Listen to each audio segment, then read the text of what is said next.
Welcome to Aesthetically Speaking with Felicia Lisa Middleton.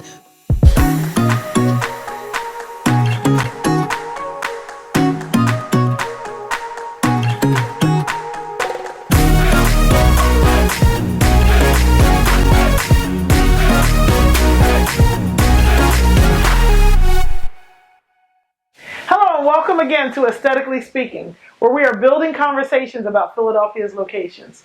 This season, we are talking about food and food locations around the city of Philadelphia. How to plan and build a successful food facility.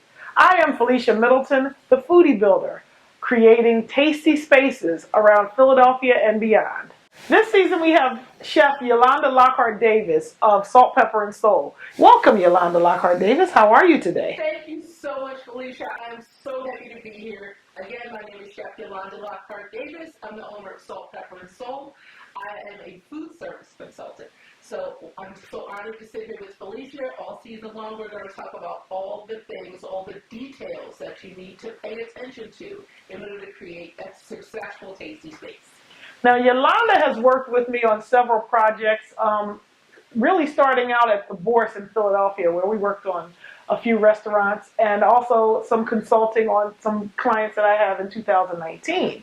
And as Yolanda knows, there are specific things that drive planning a successful restaurant project. This show, we're going to go over really quickly some of the basics of a restaurant planning project, but then we're going to hone in on the most important thing. And Yolanda, tell me, what is the most important thing to planning a restaurant? The most important thing, aside from financing, proper financing, is the menu. I can't tell you how many prospective clients come to Felicia and don't have an idea or a concept of what they want their menu to be. The menu is essentially the center of the plate. The menu drives everything. The menu is going to determine what kind of equipment you need, which is going to dictate your budget, which is going to dictate how many people you want in your space, which is going to dictate whether or not it should be more geared to takeout, or sit down, or buffet, or service. The menu is everything. The menu is the center of the plate. And the menu will also, I'm sure you know this too, shape the design of your restaurant. And I know people think that the lobby and or dining area, whatever you want to call it, sales counter, front of house is what we call it in the restaurant industry, is the most important part of the restaurant, but guess what? It's not. The menu drives the size of your kitchen because guess what? You're going to be designing your kitchen to produce. So you need to produce no matter what. You'll be producing out of the kitchen. You'll be producing what's on your menu. Your equipment is based on what's your menu. Your kitchen is based on your equipment that you have in it, your kitchen size, the design, the layout. So that's going to determine how much space is taken care of. We can figure out how to lay out the rest of your space after we get the kitchen together. Think about the kitchen as your engine in your car. If you don't have an engine in your car that's working properly, you're not going to be able to drive that car long. I remember a guy once told me that if you have a really big truck, you can't put a 4-cylinder engine in because it's not going to, exactly, it's not going to pull the truck. And it's almost the same concept as a restaurant. You've been in many restaurant kitchens. Yes. Tell us a little bit about how a kitchen and the restaurant don't match up. Just give me an example of when you've seen that. I can definitely think of a couple of places. Flow is very important in the back of the house, and you need to have your equipment positioned in the right places next to your refrigeration so that the people preparing the food, the people washing dishes, can have an order and a flow to how they produce the food to send out to the front of the house. I've definitely seen spaces where employees were crossing each other in the back of the house, which takes a little bit longer to get the food out. So that creates a problem. What we try to do is make sure there's going to be a consistent and productive flow in the back of the house, which is going to make the back of the house flow more smoothly, which means food can get out to the customer more quickly, which will lead them to leave a better review, which is going to leave a better impression of the service overall. And also, when you think about design, there's a term we use all the time called form follows function. Yes. There's some architects that believe that's true, some don't. But in the case of a restaurant, I truly believe that that's it. Especially when we go back to the menu drives the project. The menu is the center of the plate. Yes. Form is form is there in your menu because menus are all about creativity.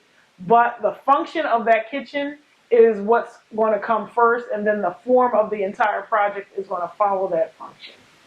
There are a few other things that drive planning a restaurant. Yes, menu is first and foremost and the most important thing, but in the entire project, I'm sure as you know, we start dealing with inspections, which of course goes back to the whole menu thing.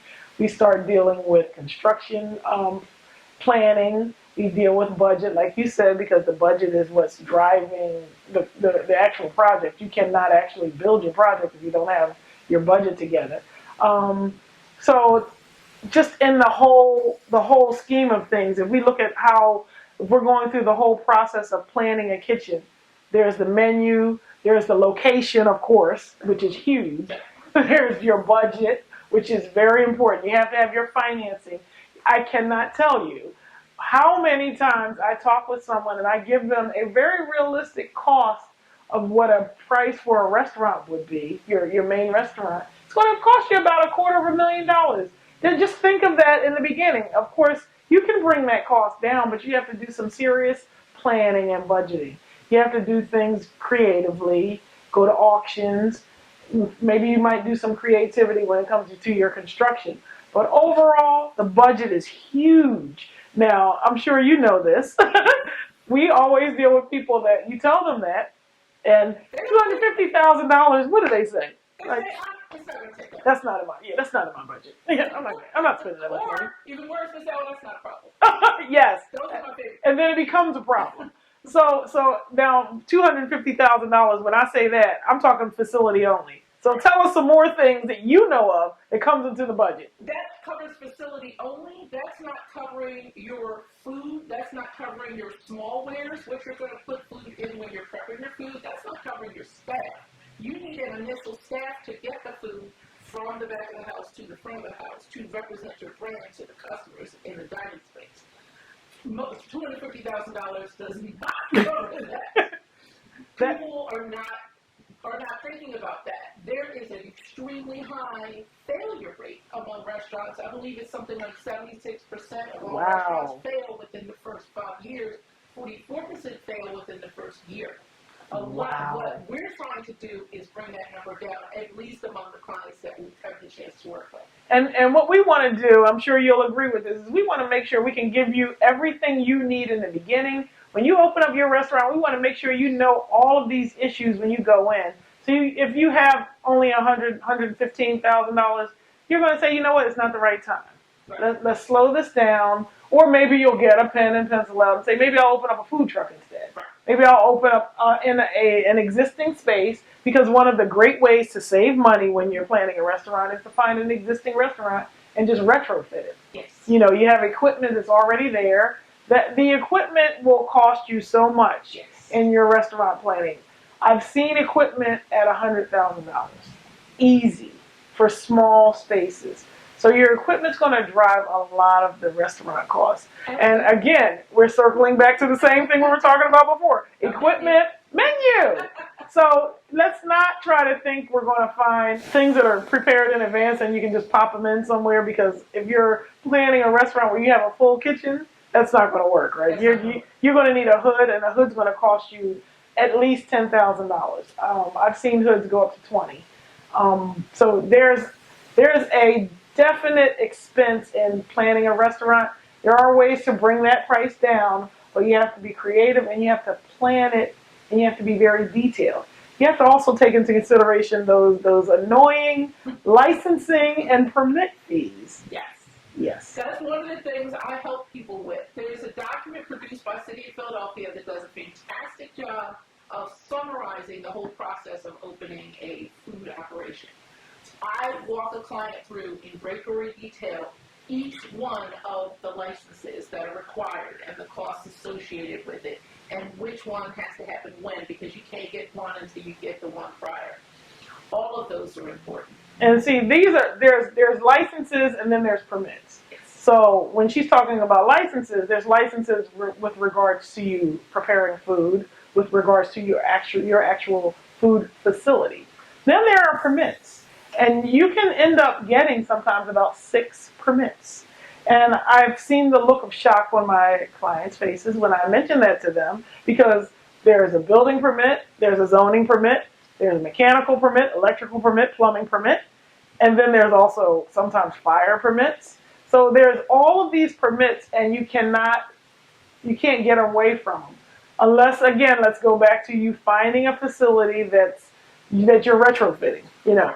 So if you find Lisa's Diner and you want to open a diner, and Lisa's Diner serves fried chicken, and you want to sell fried chicken, you're good. You're really good. But if you want Lisa's Diner and you want to serve sushi, and Lisa's Diner serves fried chicken, well, you've got some issues there, right? When we talk about the menu, we don't need to necessarily know every single line item that's going to be on the menu. I coach clients for the menu categories. Are there fried items on the menu? Is there sushi on the menu? Is there fresh seafood? Is there deli?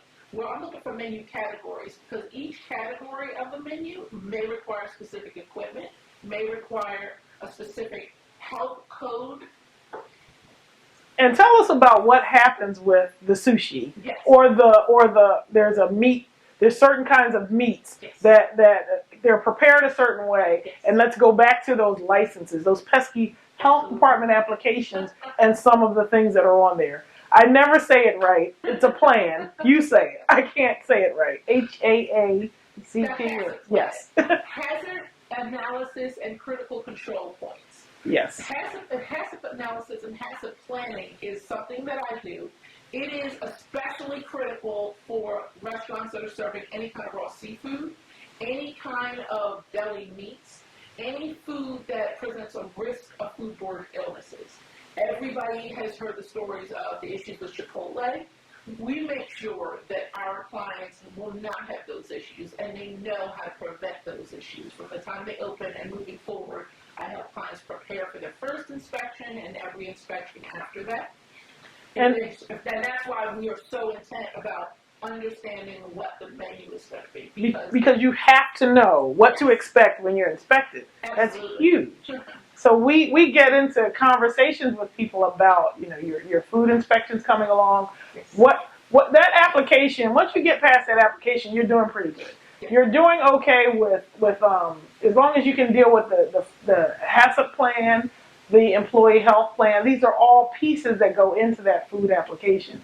There's an overall application, but then there's different things that have to plug into place in that application. And one of the good things about Yolanda is she comes into play and she can help you plan your menu. Some people don't really know how to. I've seen people download menus and say, here, turn this into the health department, because they don't really know what they're serving. She can help you plan your menu. Absolutely. Where I come into play is I help with the overall project planning, project management, construction, how the facility is going to work when we go back to that form follows function. We want to make sure the function is there. We also want to make sure the form is there, because you want your brand to sell what's on your menu, going back to menu. So there's a lot that goes into this. It's a specialized field. You want to make sure that you get people that really understand the process when they're building your restaurant, when they're designing your restaurant. So you always want to go after somebody that's had experience in this field. It's a very specialized field when it comes to construction. So I've seen people that were they do a lot of residential construction, and then they take on a restaurant project. And I've seen people actually successfully do it, but it takes a lot to get through that project. So Yolanda, tell us a little bit about, now we worked on some projects together, and Yolanda told you about the issues with the HACCP plan and going through the process of prepared meats, or meats that are sushi, the raw meats. Yes. And we had a particular client. We spent a lot of time working them through the process, but the planning wasn't quite there. And what happened? They didn't pass their first inspection. Yep. And if you don't listen, I'm not telling you you have to do everything I say, you have to do everything Yolanda says, but you hire us for a reason. And if you don't follow the rules, you're going to just delay your opening. And the problem is it costs you money. You're paying mortgage, you're paying rent, and you want to make sure that you're not losing that money. So if you get us to have this all together and we can do a walkthrough, we do a pre-inspection walkthrough with you to make sure you can actually plan that inspection out, your restaurant project's going to be successful. Well, that's all the time we have for today. We are so excited about helping you plan and build your tasty space. And we'd like to thank Chef Yolanda for joining us this season. Thank you for having me. I'm so excited to be here. Don't forget to like and subscribe. We'll see you next time when we talk about financing your tasty. Yes. And thank you very much for joining us. And we look forward to meeting with you again next time.